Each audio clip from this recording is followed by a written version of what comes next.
So we'll go ahead with question number 19. Positronium is like hydrogen atom, और hydrogen atom में आपको पता है there is a proton in the nucleus, मतलब एक ही प्रोटॉन है और एक इलेक्ट्रॉन है which is revolving around nucleus. तो यहाँ पे बोला है positronium is like a hydrogen atom with the proton replaced by positron. तो प्रोटॉन की जगह पे positron, और positron क्या होता है आपको पता होगा, it is electron, positively charged electron, मतलब charge is of proton but mass is of electron. The ground state energy of positronium would be, आपको पॉजिट्रोनियम का ग्राउंड स्टेट एनर्जी पूछा है. तो इफ यू रिमेंबर एनर्जी का हमने equation derive किया था, -me⁻⁴ z² upon 8ε0² h² n². तो पॉजिट्रोनियम के लिए सिर्फ आपको ये करना होता है, जो मास है ना वो लेना होता है रिड्यूस मास. रिड्यूस मास होता है mass of electron into mass of positronium upon mass of electron plus mass of positronium. और क्योंकि पॉजिट्रोनियम और इलेक्ट्रॉन का मास सेम है तो जस्ट सब्स्टिट्यूट हियर. एक काम करता हूँ, इसको मैं लेट अस से m डैश बोल देता है. तो you will have m dash equal to m into m m² upon 2m, मतलब m/2. और क्योंकि ये हाइड्रोजन एटम है तो for hydrogen atom you already know z की वैल्यू कितनी आती है 1 और n कितना है 1, क्योंकि ग्राउंड स्टेट में है इसके लिए n इक्वल टू 1. ये सब सब्स्टिट्यूट कर दो यहाँ पे. तो en dash equal to, solve करने की कोई ज़रूरत नहीं है, इसको सॉल्व नहीं करना. m dash is m/2, m/2, 2 को मैं बाहर रख देता हूँ, e⁴ अपॉन 8ε0² h², और z और n की वैल्यू आ गई 1. अगर याद होगा तो ये 13.6 eV होता है. तो 13.6/2 6.8, तो ग्राउंड स्टेट एनर्जी आ गया -6.8 eV. और ग्राउंड स्टेट है तो एनर्जी, इसको मैं E1 बोल देता हूँ. तो इस E1 ground state energy is -6.8. तो -6.8 ऑप्शन नंबर सी. अब ये क्वेश्चन सॉल्व नहीं करना है, डायरेक्टली आंसर आ जाएगा इसका. The minimum energy that must be given to hydrogen atom in ground state so that it can emit H gamma line Balmer series. तो आपको याद होगा H alpha, H beta, H gamma और H delta. तो how much energy that must be given to H atom in ground state so that it can emit. तो basically idea ये है, H alpha कब होता है जब ट्रांजिशन होता है 3 to 2, एच बीटा कब होता है 4 to 2, एच गामा होता है 5 to 2. बराबर, सही है. तो अगर एच गामा इमिट करवाना है तो आपको इलेक्ट्रॉन को कौन से स्टेट में लेके जाना पड़ेगा, 5th स्टेट में. नॉर्मली क्या होता है ग्राउंड स्टेट में होता है ना ऐसा. तो आपको 1st स्टेट से कहाँ लेके जाना है, तो फिर आपको एनर्जी सप्लाई करना पड़ेगा E1 - E5. थोड़ा वापस इमेजिन करो, normally electron in hydrogen atom is in ground state और आपको चाहिए H gamma line. H gamma line होता है when there is transition from 5 to 2. तो पहले इलेक्ट्रॉन को ग्राउंड स्टेट से 5 में लेके जाना पड़ेगा. तो कितना एनर्जी दोगे, the difference between energy in the first orbit and in the 5th orbit. What is the energy in the first orbit, -13.6. How about 5th orbit, -13.6/5², that is -13.6/25. Why are you solving, solve करना नहीं है, वही तो बोला मैंने. -13.6/25 -13.6/25, तो 25 ये लगभग 13 का डबल है. इसका मतलब वो 1/2 हो गया, मतलब 0.5 हो गया. तो 13.6 में से 0.5 माइनस कर लो ना, दिख गया 13.06. एक ही तो ऑप्शन था.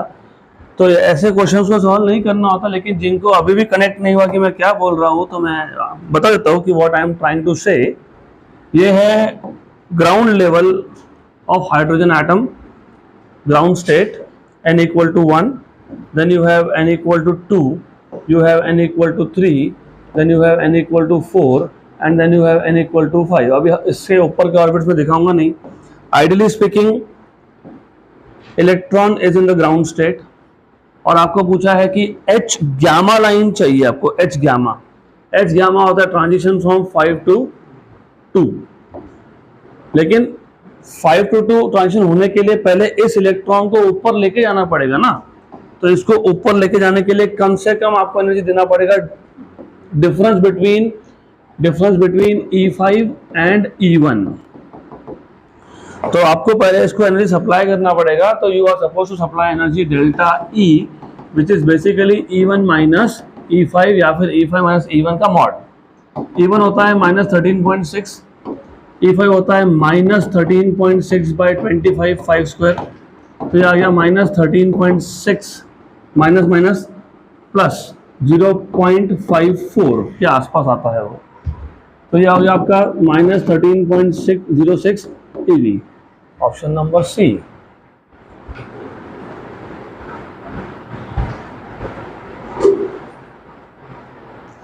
तो सिंपल क्वेश्चन था, नथिंग मच देयर।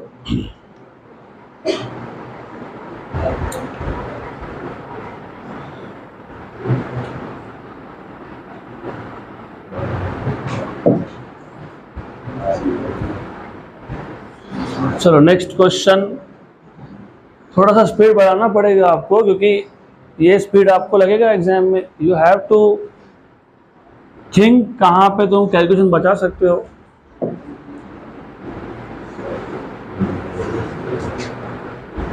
अगला क्वेश्चन,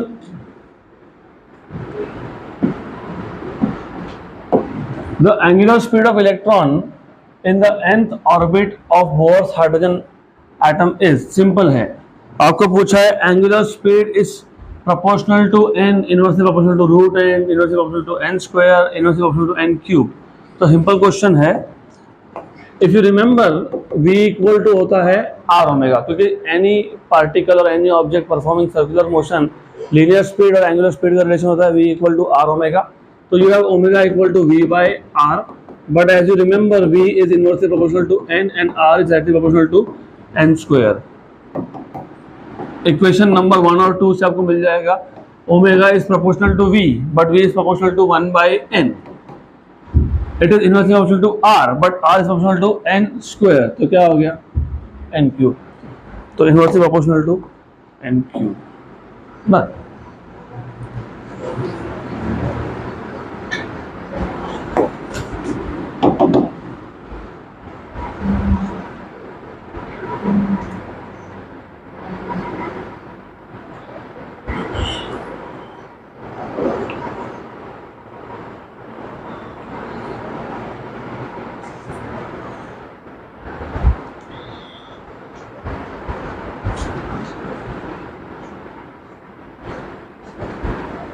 चलो next question,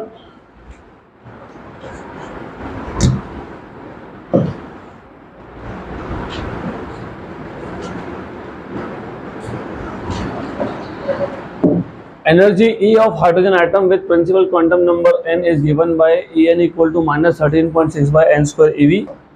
The energy of photon ejected when the electron jumps from n equal to 3 to n equal to 2 state of hydrogen atom is approximately 1.9। क्यों? क्योंकि अगर third state में है तो -13.6 by 3 square, right, और अगर second state में है तो -13.6 बाई 2 स्क्वायर। तो एक काम करो, वही सेम फॉर्मूला डेल्टा ई का, delta E is En minus EP, तो ये आ जाएगा आपका -13.6 by n square minus minus plus 13.6 by p square. इसमें से तुम 13.6 बाहर निकाल लो, 1 by P square minus 1 by N square. p ये होता है लोअर ऑर्बिट जहाँ ट्रांजिशन हो रहा होता है, तो ट्रांजिशन हो रहा है कहाँ पे, सेकेंड ऑर्बिट पे। कहाँ से हो रहा है, थर्ड ऑर्बिट से। तो 9 minus 4 5 by 36, this is plus 13.6 into 5 by 36। Good, what is 13.6 into 5? 136 का आधा कर लो ना, 136 का आधा 68 बाई 36, 36 2 है 72, तो ये थोड़ा सा 2 से थोड़ा सा कम आएगा। थोड़ा सा कम मतलब कितना फिर 1.9, ऑप्शन डी खत्म।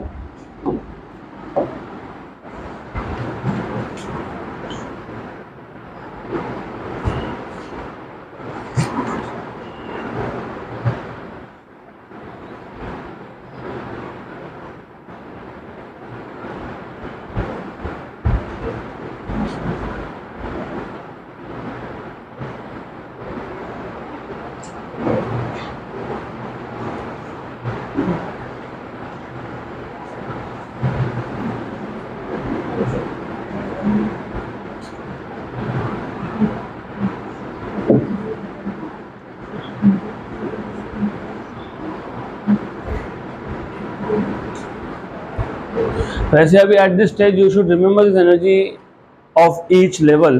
पहले का 13.6 of course with negative sign, दूसरा होता है -13.6/4, कितना होता है 3.4, तीसरे का होता है -13.6/9 1.51, चौथे का होता है -13.6/16 0.85 के आसपास आता है वो। तो कम से कम 8586 जो भी होगा, कम से कम 4-5 आपको याद होने चाहिए। अगर वो याद है तो ये क्वेश्चन, पिछला क्वेश्चन और अगला क्वेश्चन डायरेक्ट सॉल्व हो जाएंगे। अगला मतलब ये question number 23, out of the following which one is not possible energy of a photon to be emitted by hydrogen atom according to Bohr's model. ऐसा है ऑफ कोर्स सी, अगर आपको याद होगा as I just told you, if you remember the energies, ये first orbit में कितना energy होता है, सेकंड में कितना होता है, थर्ड में कितना होता है, फोर्थ में कितना होता है और फिफ्थ में कितना होता है, कम से कम 5 तक तुमको याद होना चाहिए कम से कम, क्योंकि 5 सीरीज थे। अगर पहले लेवल पे ट्रांजिशन हो रहा है तो Lyman then Balmer then Brackett Paschen, Lyman Balmer Paschen Brackett Pfund, तो कम से कम पहले 5 याद होने चाहिए। फर्स्ट ऑर्बिट में होता है -13.6, उसके बाद मैंने अभी जैसे बताया 3.4, उसके बाद 1.51 एंड देन 0.886, चलो ठीक है, I believe that you are saying right. उसके बाद -13.6/25 अभी तो किया था हम लोगों ने, 0.54 अभी किया था पिछले क्वेश्चन में। ओके, कम से कम इतना याद होना चाहिए। और इन्फिनिटी में एनर्जी होता है 0, क्योंकि वो आयोनाइज स्टेट है। Electron is no more associated with the atom. Infinite state मतलब इलेक्ट्रॉन एटम छोड़ के गया, तो वो आयोनाइज स्टेट है। तो जब इन्फिनिटी स्टेट से फर्स्ट ऑर्बिट पे ट्रांजिशन होगा ना, तो energy released will be equal to 13.6 और 0 का डिफरेंस, तो 13.6 मतलब ये पॉसिबल है। अगर 2 से 1 होगा तो दोनों का डिफरेंस मतलब 10.2, वो तो ऑप्शन में ही नहीं है, राइट। अगर यहाँ से यहाँ होगा, 3 से 1 होगा, तो 13.6 में से 1.5 माइनस कर लो, 12 पॉइंट समथिंग, वो भी है। 0.65, अब देखो 0.65 मतलब अगर इन दोनों को सब्ट्रैक्ट करते हो 0.86 और 1.51 को, तो 0.65 भी आता है। मतलब ट्रांजिशन फ्रॉम 4 to 3 0.65, ये भी पॉसिबल है। 1.9 तो मैंने बताया ही था, इन दोनों का डिफरेंस है 3 to 2 का, तो 1.9 भी पॉसिबल है। तो पॉसिबल कौन नहीं है फिर 11.1, डन। इसका कोई सोल्यूशन नहीं है एज सच, तो हम आगे बढ़ेंगे। सॉल्यूशन इज ओनली दैट कि you need to know energy levels and the energy in each level of hydrogen atom. ये हाइड्रोजन एटम के लिए लिखा मैंने, these are for all for hydrogen atom. What about helium? into z², मतलब 4444 से multiply कर लेना। Next question, in which of the following Bohr's orbit a hydrogen atom emits the photons of lowest frequency? lowest frequency मतलब the minimum energy difference, क्योंकि energy is proportional to frequency। तो आपको पूछा कि कौन सा ट्रांजिशन में लोवेस्ट फ्रिक्वेंसी होगा, मतलब कम से कम एनर्जी होगा। कम से कम एनर्जी होने के लिए क्या करोगे? यही आंसर है उसका, यही आंसर है। अभी तो तुमने देखा इन दोनों में एनर्जी डिफरेंस 10.2 का है, 10.2 इज अ लार्ज डिफरेंस, तो energy emitted is also large. तो बेसिकली ऐसा है कि 2 to 1 तो नहीं हो सकता। और दूसरा, अगर आपको थोड़ा सा बेसिक बैकग्राउंड पता है ना थियोरेटिकल, मैंने आपको एक्सरे कैसे प्रोड्यूस होते हैं ये भी बताया था। एक्सरे प्रोडक्शन होता है when there are transition in the inner orbits, second से फर्स्ट, थर्ड से फर्स्ट, और एक्सरे आर हाईली एनर्जेटिक। इसका मतलब इनर लेवल पर जो ट्रांजिशन हो रहा है उसका एनर्जी या फ्रीक्वेंसी कम तो हो ही नहीं सकता है। ओके, तो 2 to 1 10.2 का डिफरेंस है। उसके बाद 4 to 2, 4 to 3, 4 to 1 देख लो, 4 to 2 देख लो, 4 to 2 कितना डिफरेंस आ रहा है? 3.4 और 0.9 मोर और लेस, कितना हो गया? 3.4 और 0.9 का डिफरेंस कितना हो गया? 2.5 आ गया। उसके बाद 4 to 1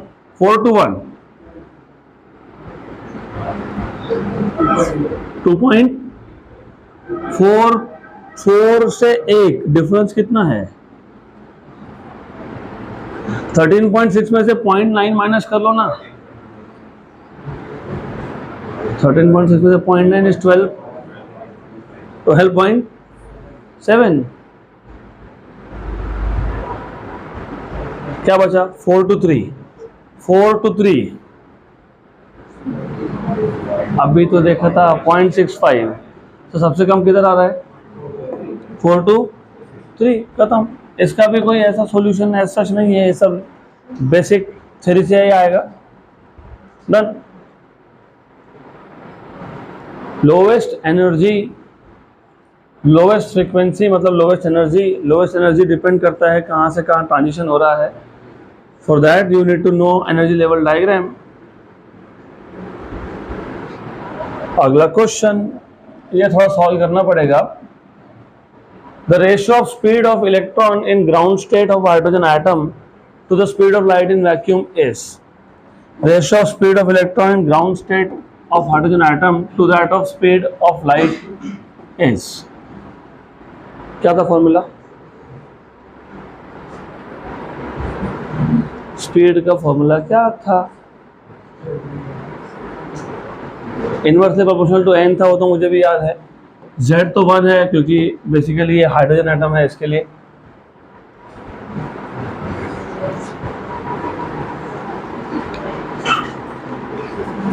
वो जो हमने परसों के दिन थ्योरी क्लास लिया था, तो you were suppose to write all the formulas after you go home.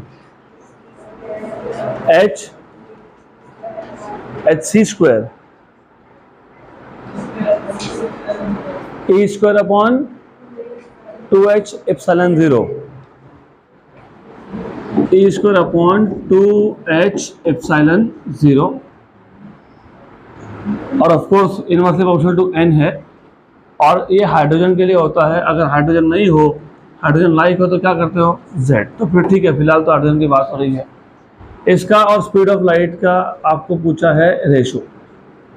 तो स्पीड ऑफ लाइट का वैल्यू तो तुमको सबको पता है ना, 3 × 10⁸।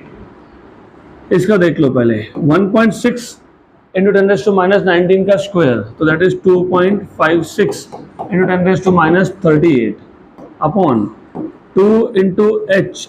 h if you remember is 6.63 × 10⁻34। Epsilon 0 if you remember is 8.85 × 10⁻12। और ये ग्राउंड स्टेट की बात है, तो n की वैल्यू कितनी है? 1। तो n के लिए सब्स्टिट्यूट करूंगा ही नहीं मैं। तो रफ कैलकुलेशंस कैसे करोगे बताओ? How do you do approximations here? You know what is 16 for the 64 बराबर? ओके। 1.6 for the तो क्या करना ना, ये जो हमने 2.56 लिखा है, कहां से लिखा पता है आपको? 1.6 का स्क्वायर तो नहीं लिखना, तो 1 और 4 हो जाएगा, और ये 1 4 हो गया, तो ये 1 और 0.4 हो जाएगा, और अगर ये हो गया तो ये 1 और 20 हो जाएगा। हो गया? गुड, सही है, गुड, गोइंग गुड। हाँ ठीक है, 0.2।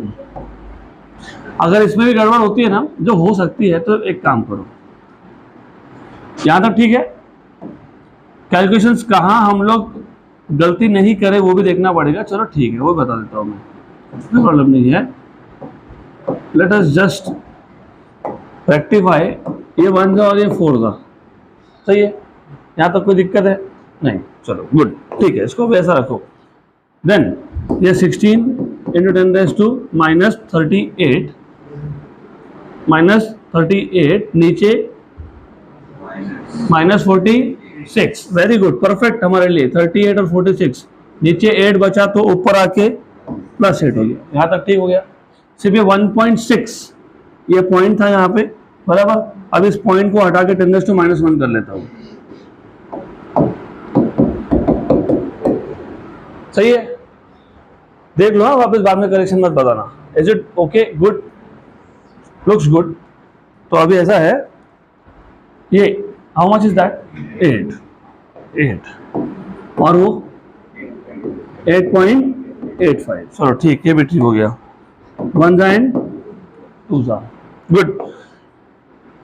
इसको 10 मान लो, क्योंकि तुमको वैसे भी अप्रोक्सीमेटली निकालना पड़ेगा। अरे 2/2 37 क्यों दे दिया इन्होंने, चलो देखते हैं। ठीक है, इसको फिलहाल तो 10 मान लो। 10 तो कितना आएगा, ये 10 है, ये 10⁸ है, तो 10⁸7 और -1 कितना हो गया 6, तो कितना हो गया 2 × 10⁶। वैसे मैं अप्रोक्सीमेशन कर रहा हूँ यहाँ पे, ये आ गया v का वैल्यू, और c का वैल्यू तो पता होता ही है, 3 × 10⁸ मीटर पर सेकेंड। तो v is 2 × 10⁶ अपॉन 3 × 10⁸ हो गया।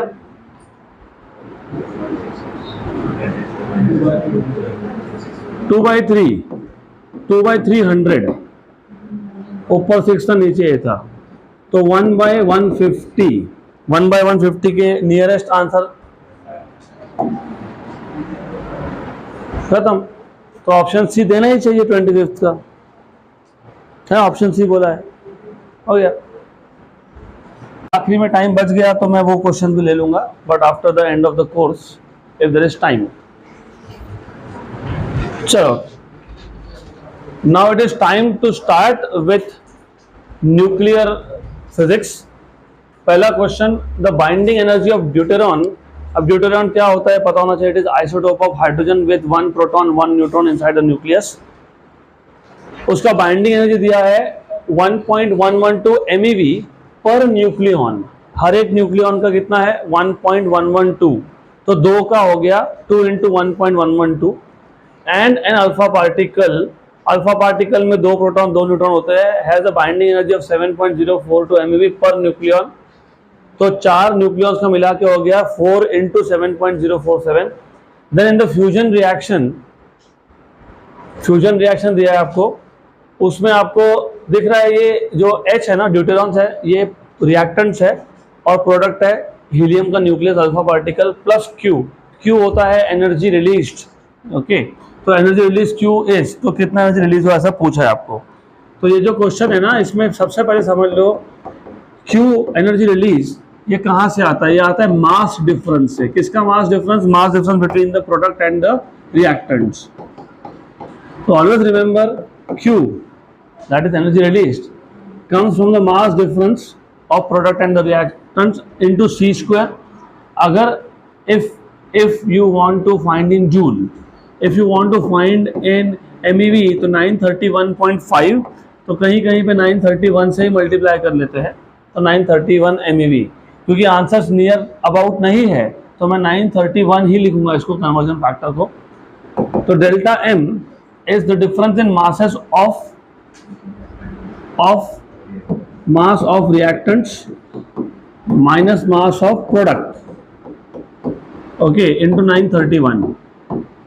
जो रिएक्टेंट है वो 2 ड्यूटेरॉन है, कितने हैं 2, कितने हैं 2, और दोनों ड्यूटेरॉन में कितने न्यूक्लियॉन्स है 2, और बाइंडिंग एनर्जी पर न्यूक्लियॉन कितना है 1.112, माइनस जो प्रोडक्ट है वो है हीलियम का न्यूक्लियाई, और उसमें हर एक मतलब हीलियम के न्यूक्लियाई में there are 4 nucleons, 2 proton 2 neutron, और हर एक का एनर्जी है 7.047, इंटू कर लोगे 931 बराबर। तो अब इसको मल्टीप्लाई करो, इसको माइनस करो। वैसे सॉल्व करने की ज़्यादा ज़रूरत थी नहीं, पता तो क्यों, I tell you why it was not required for you to solve. तो 4 × 1.112 कितना आ गया, तो ये आ गया 4.448 माइनस कितना 28.188 इंटू 931 बराबर ना, सही है। हाँ नहीं, हाँ तो माइनस आ गया तो मॉड ले लेंगे ना, क्या फर्क पड़ता है, माइनस आ गया तो मॉड ले लेंगे, doesn't make any difference. Good, then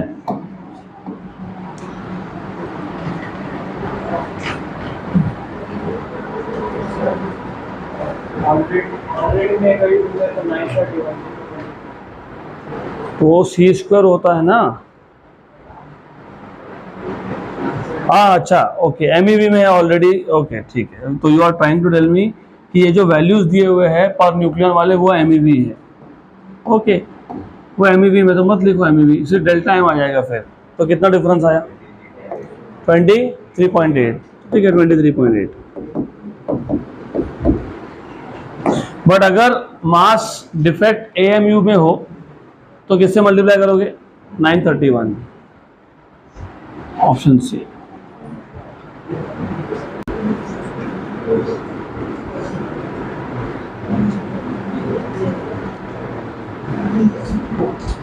next question, order of magnitude of density of uranium nucleus is. Mass of proton दिया है आपको और order of density of uranium nucleus पूछा है। तो वैसे भाई तो आपको पता होना चाहिए न्यूक्लियर डेंसिटी इज कांस्टेंट, तो जितना यूरेनियम के लिए आएगा उतना ही डेंसिटी किसी और के लिए भी आएगा। अगर वो पता है तो इसका आंसर भी स्ट्रेट फॉरवर्ड है, अगर पता है तो। नहीं पता तो फाइंड कर लेंगे, कोई बात नहीं। What is density?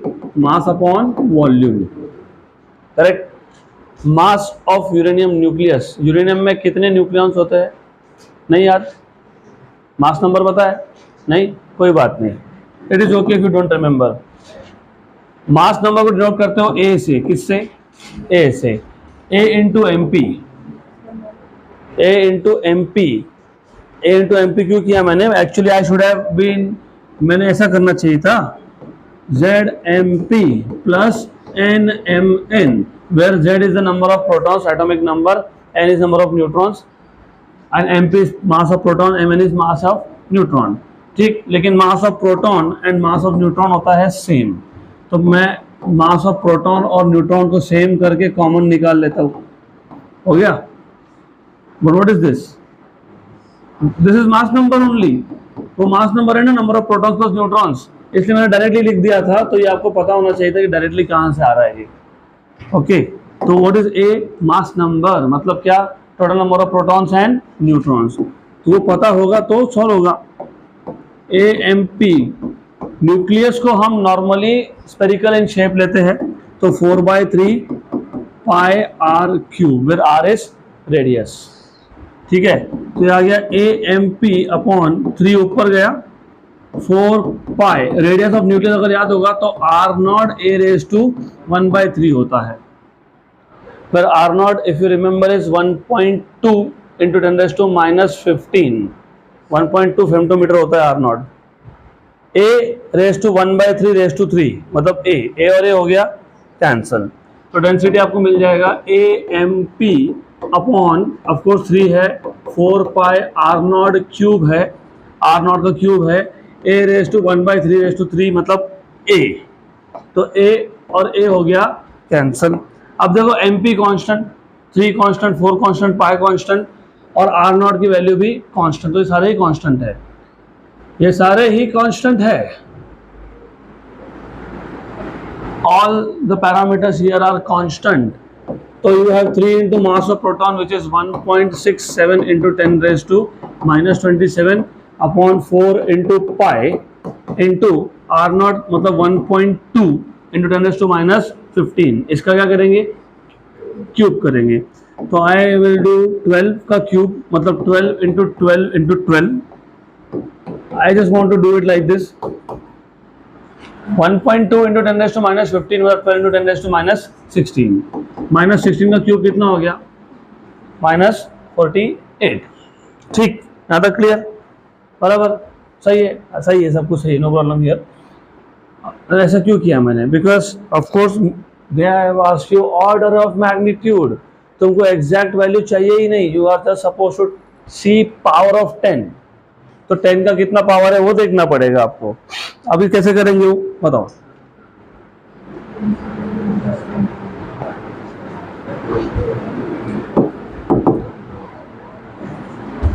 नहीं, कोई बात नहीं, नॉट एन इशू।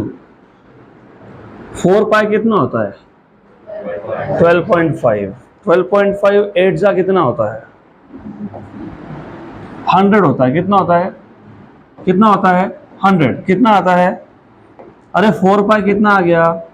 12.5, 12.5 8 जा कितना होता है 100, 8 जा चाहिए ना तुमको, 8 जा चाहिए। तो ये जो 12 into 12 है ना, दोनों 12 into 12 को मैं 4 into 3 ऐसा लिख सकता हूँ ना। चलो ठीक है, उससे भी एक शॉर्टकट स्टेप मारते हैं, कोई बात नहीं। सिर्फ ध्यान दोगे तो शॉर्टकट समझ में आएंगे, नहीं तो गए। 4 बाई कितना होता है 12.5, 12 मान लो, 12 into 12 into 12 into 12। रुको ऐसा नहीं करते कैलकुलेशन, रुको। 12 स्क्वायर 144, 12 स्क्वायर 144, ये दो 12 वो दो 12, तो 144 का स्क्वायर। ठीक है, वैसा भी नहीं करते, 140 मान लेते हैं। 140 का स्क्वायर मतलब 14 into 10 का स्क्वायर। तो ओवरऑल स्पीकिंग ये सारा का सारा तुम्हारा बन गया 14 into 10 का square. Good. What is 14 square? 196। 196 भी नहीं लिखते इसको, इसको लिखते हैं 200। हो गया, ठीक है, पक्का। 1.67 into 3 approx. Very good. 4 point something which I don't care, क्योंकि ऑर्डर ऑफ मैग्नीट्यूड में तुम पहला नंबर लिखते ही नहीं हो, सिर्फ you have to make sure जो पहला फैक्टर है इट इज बिटवीन 0.5 and 5। तो हमारा आ गया ना, हाँ, तो अभी आ गया, तो इसको कुछ करना ही नहीं है, छोड़ दो उसको वैसा ही। ये 2 0, ये 2 0, 4, यहां से 4 कम हो गए, -44 ऊपर गया +44।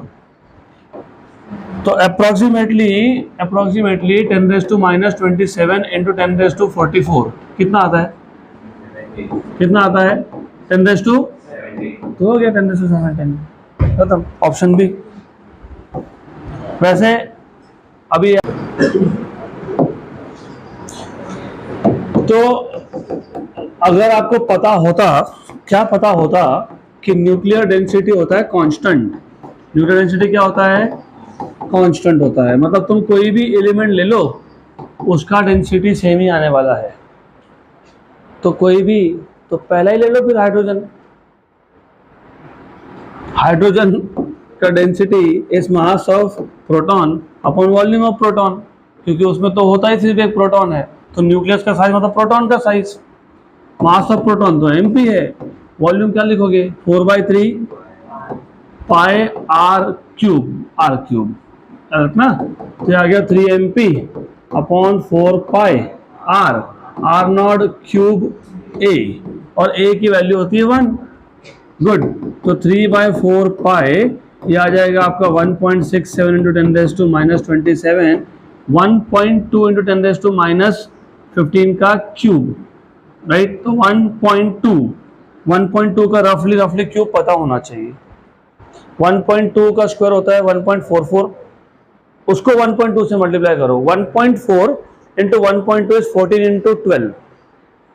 What is 14 into 12? 14 into 10 is 140, 168 है ना, तो 1.7 आ गया, क्योंकि 1.2 का क्यूब कर रहे थे हम लोग, बराबर है, सही है। Okay good. 10⁻⁻45, क्योंकि 10⁻⁻15 का क्यूब होता है। हो गया। अभी सॉल्व करोगे तुमको 10⁻17 ही मिलेगा, इधर ही मिल गया 10⁻18, बाकी एक पावर यहां से आने वाला है, तो खत्म हो गया। ये सारे कैलकुलेशन नहीं करने थे, इतना ही कर लेते तो भी हो जाता, तो डन। तो ये सॉल्व करोगे ना, this turns out to be approximately, और दिख ही रहा है, ये हो गया कैंसल, हो गया, ये और ये भी हो गया कैंसल, हो गया। What is 1/4?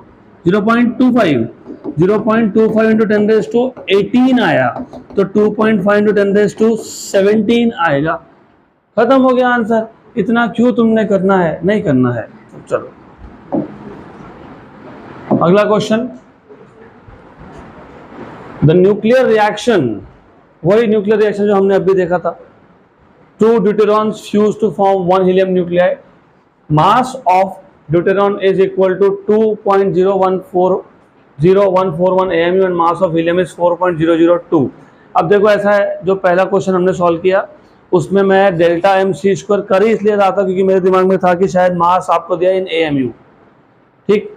तो वहाँ तो डायरेक्टली आपको दिया था इन एमईवी एनर्जी, यहाँ पे दिया है a.m.u, तो आंसर क्या आया था वहाँ पे 23.8 MeV was release.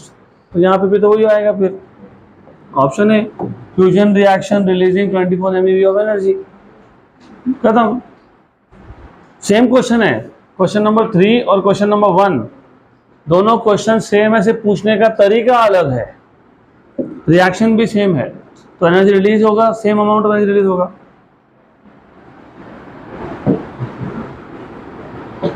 Next question, this is a good question. In a radioactive substance, at T equal to 0, the number of atoms is 8 into 10 raised to 4. Its half-life period is 3 years. The number of atoms 10 raised to 4 will remain after interval. तो थोड़ा सा मुझे ना यहाँ पे पहले आपको 2-3 formula बताने हैं। आफ्टरनून बैच वालों को मैंने कल बता दिया, तो अभी आपको बता देता हूँ। मेरे पास अगर original quantity of substance N0 है, जो यहाँ पे दिया हुआ है ओरिजिनल 8 into 10 raised to 4, पहले हाफ लाइफ के बाद, वैसे small n stands for number of half life, पहले हाफ लाइफ के बाद एक हाफ लाइफ खत्म होने के बाद आधा क्वांटिटी बचता है और आधा डीके हो जाता है, बराबर।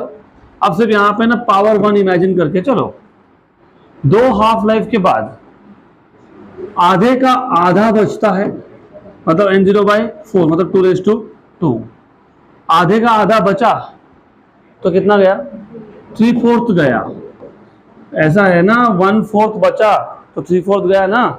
मेरे पास 100 रुपए थे, 75 तो आप लेके चले गए, मेरे पास कितना बचा 25% मतलब 1/4 गया, कितना 75, that is 3/4। You have to play in numbers. जब तक ये नहीं करोगे, जब तक तुम वो पेन पेपर की आदत नहीं छोड़ोगे, टॉप नहीं होगा, नहीं होगा, नहीं होगा, तुम कितना कर लो नहीं होगा। You have to think in terms of some practical example. आधा होना मतलब 50% बचना, 50% जाना, आधे का आधा होना 25% बचना, 75% जाना, that is 3/4। Good. 3 half life के बाद क्वार्टर का भी आधा हो गया, मतलब N0/8 बचा तो 7 N0/8 गया। चौथे हाफ लाइफ के बाद N0/8 का भी आधा हो गया, 16 मतलब 2 raised to 4, तो 15 N0/16 बच गया, डीके हो गया, सॉरी, ये बचा है तो वो डीके हुआ है। यहां तक क्लियर। तो n हाफ लाइफ के बाद रिमेनिंग कितना होगा 2 raised to n, और डीके कितना होगा 1 - N0/2 raised to n। अगर इतना पता है तो ये क्वेश्चन कुछ भी नहीं है। और फिर bye the way number of half life कैसे निकालते हो भी देख लो। हाफ लाइफ पीरियड कितना है 3 साल। टोटल टाइम पूछा है, number of atoms which will remain, ठीक है, आपको पूछा कि total time what was the initial quantity, very good, what is the quantity at some instant of time 10 raised to 4, बराबर, गुड। तो यहां से तुम देख लो, अगर मैं दोनों को डिवाइड कर लेता हूं, दोनों को डिवाइड करो तो डिवाइड क्या आता है, देखो देखो ये तुमने लिखा ना, यहाँ पे क्या लिखा n इक्वल टू, यहाँ पे लिखा मैंने ना n इक्वल टू, क्या लिखा मैंने, क्या लिखा n इक्वल टू, क्या लिखा N0/2 raised to n, सही है ना, very good.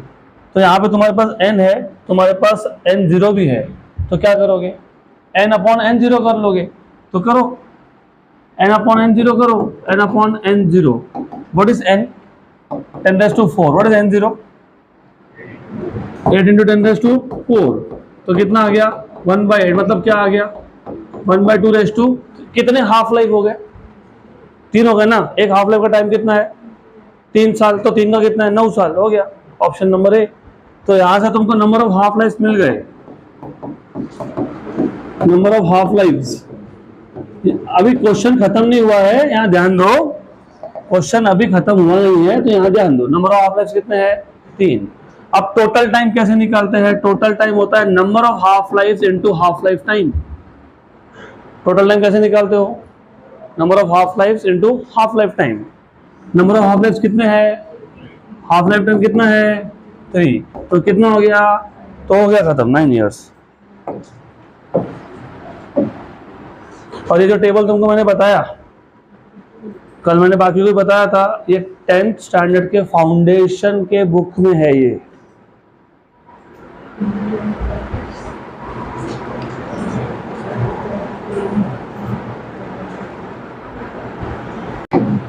Next question is a similar question. It is the similar question. What percentage of original radioactive atoms is left after 5 half-lives? What percentage is left?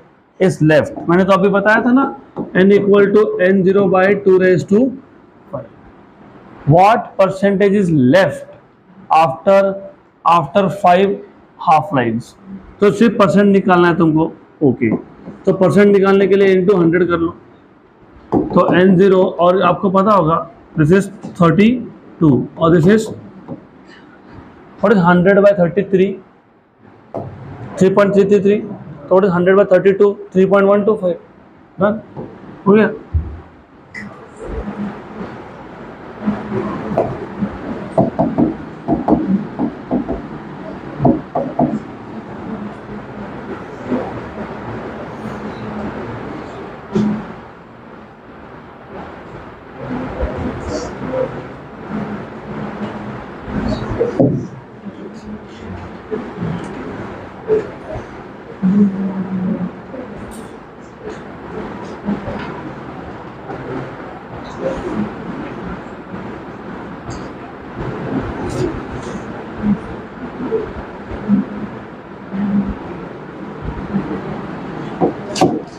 Next question, question number 6.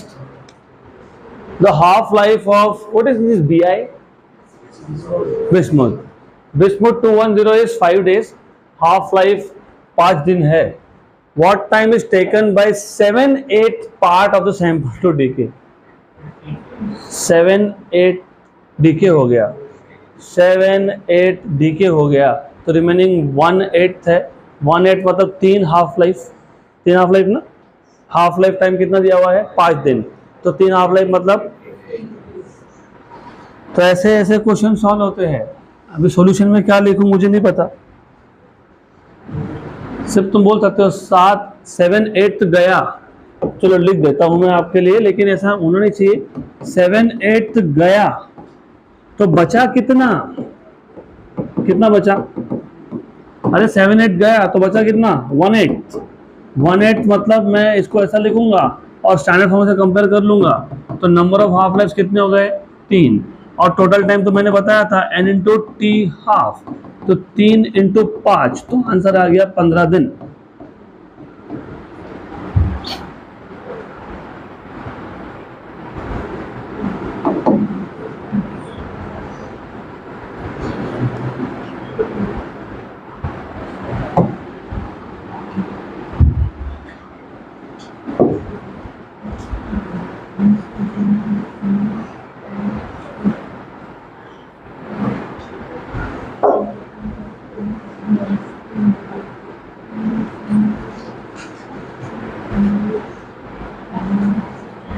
चलो अगला question,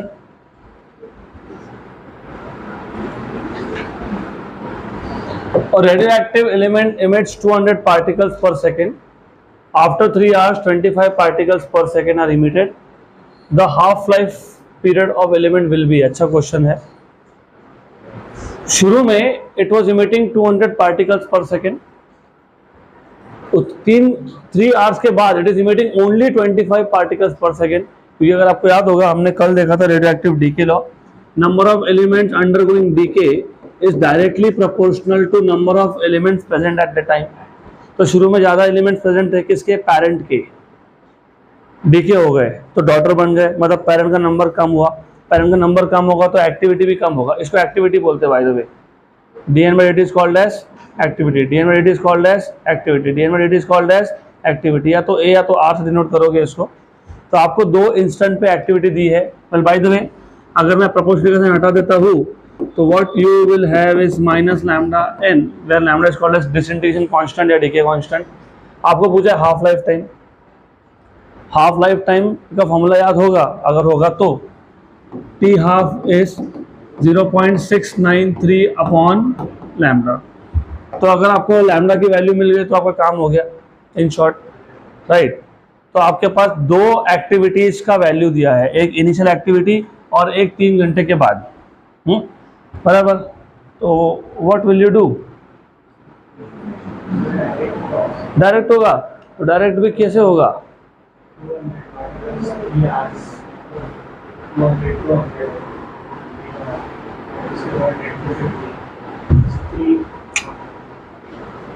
हाँ, ऐसा नहीं है, वो आपको बोल रहा है कि 200 पार्टिकल पर सेकेंड डीके हो रहा है, मतलब तुमको एक्टिविटी की वैल्यू दी हुई है, तुम उसको हाफ लाइफ के टर्म से सोच रहे हो। Maybe you are logic is correct, but you have to tell me through the formula.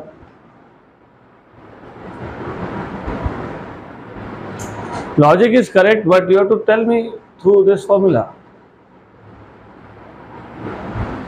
तो आपको दो एक्टिविटीज की वैल्यू दी हुई है, तो बताओ क्या करेंगे? ये जो एक्टिविटी होती है ना, इसको लिखते हैं R. R equal to minus lambda N, लिख सकते हैं क्या? यस, लिख सकते हैं। R equal to minus lambda N, N होता है N zero e raise to minus lambda t. याद है क्या? याद है? Yes. Initial activity R zero is minus lambda N zero e raise to, क्योंकि इनिशियल टाइम तो जीरो था। फाइनल एक्टिविटी को मैं आर बोल देता हूँ, minus lambda N zero e raise to minus lambda t. यहाँ पे टी आएगा 3 आर्स और ई रेज टू 0 इज 1, ये 1 आ जाएगा। This is minus lambda N naught. ठीक, यहाँ तक हो गया। देन हमारे पास ना इन दोनों की वैल्यू है, वो है 200, ये है 25। अगर मैं इन दोनों को डिवाइड कर देता हूँ तो क्या होता है देखो। If I divide R naught by R, I get minus lambda n naught upon minus lambda n naught e raised to minus lambda t, where t is 3. T is 3R. तो यहाँ पे मैं 3R सब्स्टिट्यूट कर देता हूँ if you want. And correct me if I am going wrong somewhere, तो बता देना, कुछ कैलकुलेशन में गड़बड़ हो गया तो। ये हो गया गया। ये कितना था ऊपर? 200 था। ये कितना है? 25 है। और ये माइनस ऊपर जाके प्लस हो गया। Very good. ये 1 और ये 8 हो गया, राइट, गुड, राइट। तो e raise to 3 lambda is equal to 8। 8 is 2 raise to 3। Take log on both sides, तो 3 lambda equal to log of 2 raise to 3। तो अगर मैं इसमें एक्सपोनेंशियल लॉ लगा दूं तो log of 2 raise to 3 3 log 2, cancel and cancel. तो आपको लैम्डा मिल गया natural log of 2। But t half का खुद का फॉर्मूला क्या था? नेचुरल log ऑफ 2, मतलब 0.693 जो तुमने लिखा है वो नेचुरल log ऑफ 2 होता है। अपॉन क्या होता है? और लैम्डा खुद क्या है? नेचुरल log ऑफ 2 है। तो कितना आ गया? 1। 1 क्या? 1 आर, क्योंकि तुमने टाइम लिखा था, यहाँ पे जो तुमने 3 लिखा ना वो आर में था। तो 1 आर इज 60 मिनट्स। तो दिस इज 1 आर, तो that is equal to 60 minutes. तो ऐसा उसको मैथमेटिकली सॉल्व करते हैं।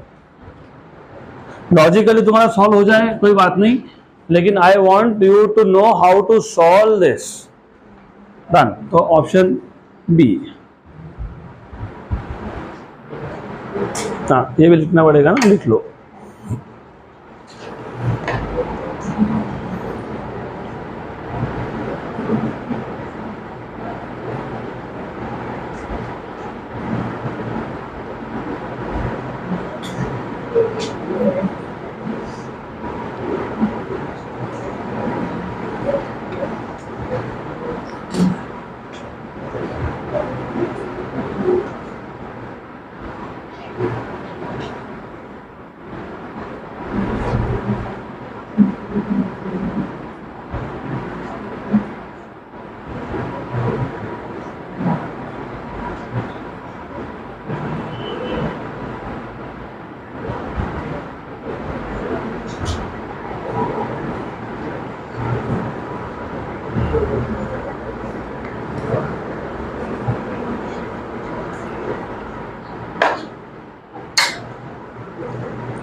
So I am going to send you one lecture of rotational dynamics, 1 hour 35 minutes. पूरा का पूरा रोटेशनल डायनामिक्स रिवाइज हो जाएगा उसमें, जैसा क्विक रिकैप। वन शॉट ही है, लेकिन अभी रिसेंटली रिकॉर्ड किया वो वन शॉट है। तो रोटेशनल डायनामिक्स के लिए मैं क्लास में थ्योरी नहीं बता पाऊंगा क्योंकि बहुत ज़्यादा क्वेश्चन है उसके, तो वो थ्योरी कर लेना बिफोर ट्यूसडे, क्योंकि वेडनेसडे से हमारा रोटेशनल डायनामिक्स चालू होगा। और रोटेशनल डायनामिक्स के लिए जेई नीट की क्लासेस में I am going to go at very high level, तो थोड़ा सा वो तो प्रिपेयर करके ही आना है, नहीं तो you will feel like as if you are in a class of Hindi where someone is speaking in Chinese.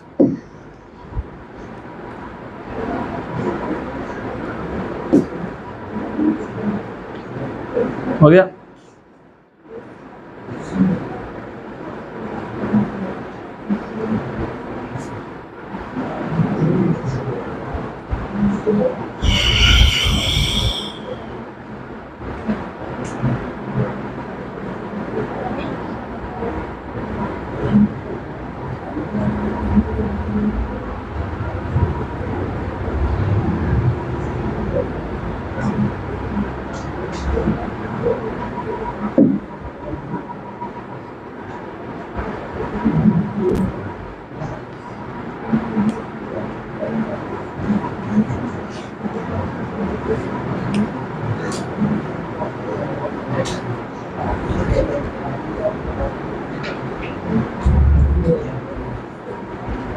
Next question, question number 9. Again a simple question.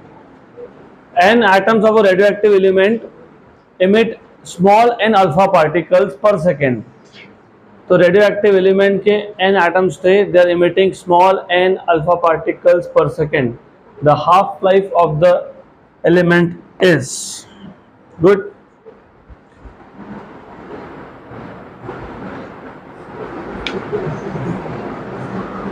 घुमा के ट्विस्ट करके दे दिया क्वेश्चन। एक बात बताओ, मेरे पास अगर 100 आइटम्स है रेडियोएक्टिव एलिमेंट के, और 100 आइटम में से अगर 25 डीके हो गए, कितने डीके हो गए? 25 अल्फा पार्टिकल इमिट हुए। 25 अल्फा पार्टिकल इमिट होने का मतलब क्या होता है पता है? एक सेकेंड में 25 डीके हो गए। मैं वापस बता रहा हूँ, थोड़ा अच्छे से सुन लो। मेरे पास अगर 100 एलिमेंट थे रेडियोएक्टिव, मैंने बोला कि 25 अल्फा पार्टिकल हर सेकेंड में इमिट हो रहे हैं, मतलब पेरेंट के कितने एटम्स हर सेकेंड में डीके हो रहे हैं? 25। तो capital N number of atoms में से small n alpha particles per second गए, मतलब वो एक्टिविटी है, वो dn by dt है। I will telling you again, थोड़ा सा सोचो। 100 एटम्स थे, 25 अल्फा पार्टिकल बाहर है। अल्फा पार्टिकल कब आएगा? जब एटम डीके होगा। अगर 25 अल्फा पार्टिकल पर सेकेंड आ रहा है, तो पर सेकेंड कितने number of parent nuclear decay हो रहे हैं? 25। इन्होंने क्या बोला है? कितने डीके मिल रहा है तुमको? n। तो ये एक्टिविटी है ना, what is activity in this case? n। तो dn by dt एक्टिविटी ही तुमको n बता दी। नहीं, अभी भी नहीं समझ में आया? ओके चलो ठीक है, याद ध्यान दो। ये था ओरिजिनल रेडियो एक्टिव सैंपल। अभी जब रेडियो एक्टिव न्यूक्लियर डीके होता है तो वो अल्फा बीटा गामा कुछ ना कुछ इमिट करता है। यहाँ पे क्या इमिट हो रहा है? क्या इमिट हो रहा है? अल्फा। अगर अल्फा 4 अल्फा पार्टिकल इमिट होते, इसका मतलब 4 पेरेंट न्यूक्लियर किस में कन्वर्ट होते हैं? डॉटर में। अगर हर सेकंड में 4 हो रहा है, इसको बोलते हो रेड, क्या बोलते हैं इसको तुम? अभी तो बोला एक्टिविटी, क्या बोलते हैं इसको? क्या बोलते हैं इसको? तो हर सेकंड में अगर 4 पेरेंट न्यूक्लियर में कन्वर्ट होंगे तब 4 अल्फा पार्टिकल मिलेंगे ना आपको। तो अगर हर सेकंड में 4 अल्फा पार्टिकल मिल रहे का मतलब क्या हो गया फिर? एक्टिविटी मतलब डीएन में dt क्या है? 4 है। यहाँ पे कितना है हर सेकंड में? तो व्हाट इज एक्टिविटी? हाँ बस वही एक्टिविटी से। एक्टिविटी क्या है? n। जल्दी बताओ क्या है एक्टिविटी, जल्दी, कितना है, क्या है? n। Very good. लेकिन एक्टिविटी होता क्या है? Minus lambda into capital N, यही होता है ना। अब फिलहाल के लिए माइनस छोड़ दो, सिर्फ मॉड की बात कर लो, सही है। इक्वेशन 1 और 2 से तुमको क्या मिल गया? Lambda capital N equal to small n। तुमको क्या पूछा है? T half. What is the relation between lambda and T half? हाँ, lambda equal to natural log मतलब 0.693 अपॉन टी हाफ, सही है ना? Okay good. तो मुझे इक्वेशन नंबर 3 और 4 से तुमको क्या समझ में आया बताओ? From 3 and 4 what do you understand? सिर्फ लैम्डा की जगह पे सब्स्टिट्यूट कर दो ना, तो 0.693 upon T half capital N equal to small n। तो what is T half? What is T half? 0.693 capital N by, तो होना चाहिए ना ऐसा, ऑप्शन सी।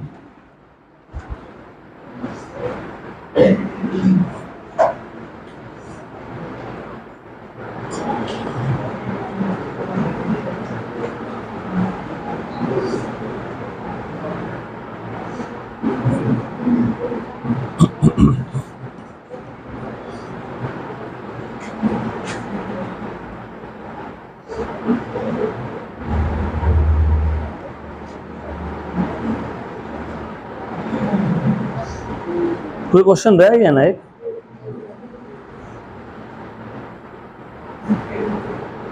हाँ देखते हैं, हाँ रह गया, आएंगे वापस उस पर।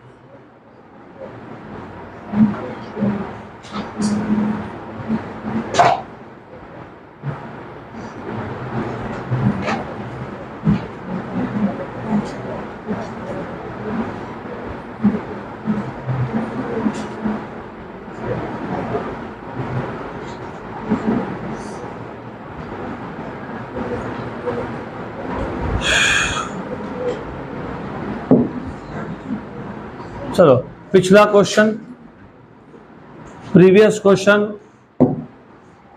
Question number 8। और radioactive substance has a half life of 60 minutes. 60 minute का हाफ लाइफ है। 3 आवर में कितना फ्रैक्शन डीके होगा? 3 आवर में कितना डीके होगा? अभी आप चाहो तो इसको आप जस्ट ओरल कैलकुलेशन से कर सकते हो, नहीं तो मैंने अभी बताया, अभी मैंने क्या बताया, नंबर ऑफ हाफ लाइफ कैसे फाइंड करते हो? Total time by t half, अभी तो बताया था। टोटल टाइम 3 आवर है, 3 आवर, और हाफ लाइफ 60 मिनट्स मतलब 1 आवर है, तो कितने हाफ लाइफ हो गए? डीके पूछा है, डीके क्या पूछा है? डीके। रिमेनिंग नहीं पूछा है, क्या पूछा है? डीके। तो पहले रिमेनिंग निकाल लो। रिमेनिंग कितना होता है? 2n। तो रिमेनिंग 2/3 मतलब रिमेनिंग n0/8, ये रिमेनिंग है। तो डीके कितना हो गया? 7n0/8। लेकिन आपको परसेंटेज डीके पूछा है तो मल्टीप्लाई बाय 100। आपको पता है? पता है आपको? पता है 1 और ये 12.5 था। 12.5 to 7 पता कितना होता है? 87.5। तो 87.5% हो गया डीके। मैं तो बोलूँगा ये करने की जरूरत ही नहीं थी। कितना परसेंट बचा? परसेंट कितना बचा? n0/8 इंटू 100 मतलब 12.5% बचा। तो गया कितना? हो गया 87.5 गया। डन।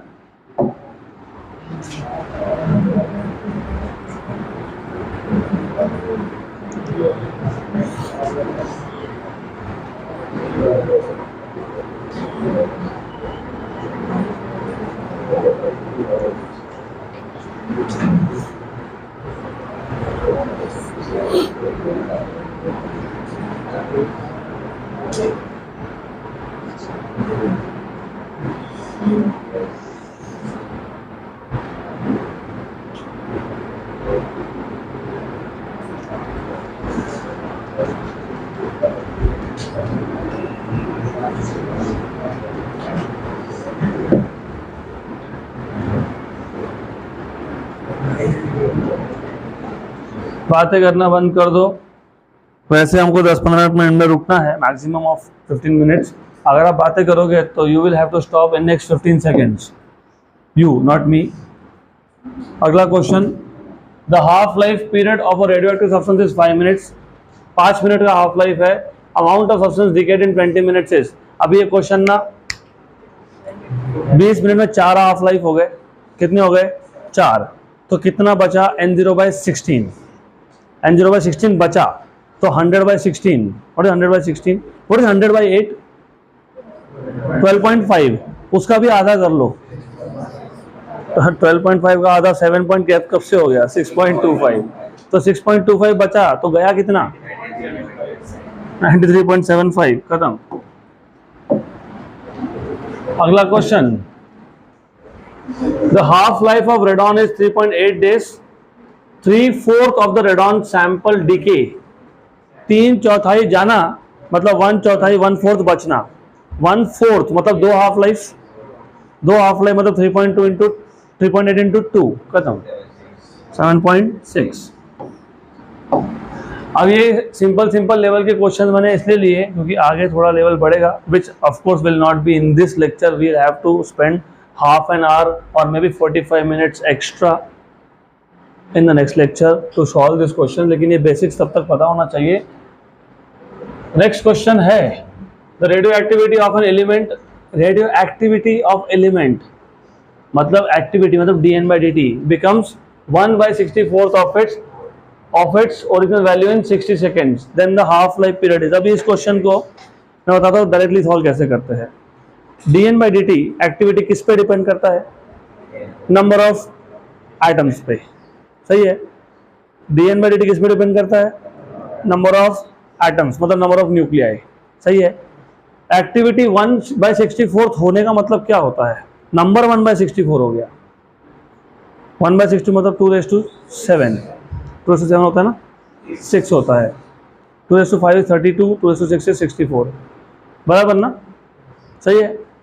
याद रखना activity is proportional to number, activity 1/64 होना मतलब नंबर 1/64 होना, मतलब n इक्वल टू n0/2�6, ठीक। आपको पूछे हाफ लाइफ पीरियड, 2�6 तो बोल ही दिया मैंने आपको, 6 हाफ लाइफ हो गए, ठीक है ना, 60 सेकंड में 6 हाफ लाइफ हो गए, 60 सेकंड में 6 हाफ लाइफ हो गए, तो एक हाफ लाइफ को कितना 10 सेकेंड्स। तो मैं भी लिख देता हूं, आइडिया ये है कि activity is proportional to number, activity is proportional to number, तो अगर एक्टिविटी अगर ये ओरिजिनल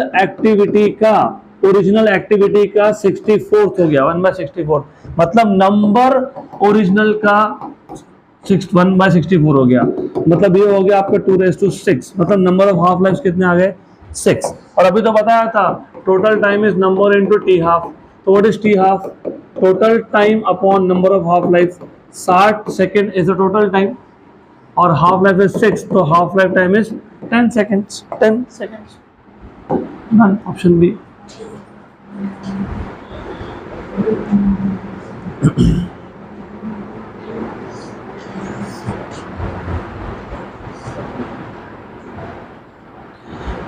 पूरा का पूरा साइंस तुम्हारे रियल लाइफ में चल रहा है, सोचोगे तो। अभी यहाँ पे रेडियो एक्टिविटी में एक कॉन्सेप्ट है short lived species. Short lived species का मतलब होता है कि जिसका हाफ लाइफ बहुत कम होता है, फटाफट डीके होता है वो। अब तुम्हारे इसमें भी होता है ना, short lived students in this class आते हैं 2-4 दिन में गायब हो जाते हैं, और then there are of course more stable elements which have a larger half life, जैसे कि तुम मोस्ट ऑफ यू 2 साल से सहन कर रहे हो, मुझे भी, फिजिक्स को भी। तो this is how you need to connect with the science, नहीं तो नहीं होगा, फिजिक्स नहीं होगा, वेरी सिंपल थिंग। तो यू आर मोर स्टेबल। तो अभी आप सोचो कि यूरेनियम, थोरियम और बाकी एलिमेंट में से कौन ज़्यादा रेडियो एक्टिव है, अनस्टेबल है, और कौन ज़्यादा स्टेबल है। Uranium, thorium are of course unstable, they decay very fast. और अगर हाफ लाइफ दे देता दो का, थोरियम का बोल देता हूँ मैं, एग्जाम्पल बता रहा हूँ, थोरियम का 10,000 साल और यूरेनियम का 2 साल, सिर्फ एग्जाम्पल बताया, तो which is more stable, thorium of course. तो हाफ लाइफ देख के समझ में आ जाएगा कि ज़्यादा स्टेबल कौन है।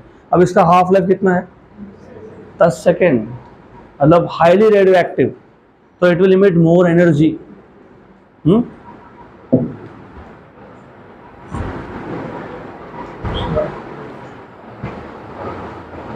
चलो ठीक है, तो अभी हम लोग रुक जाते हैं।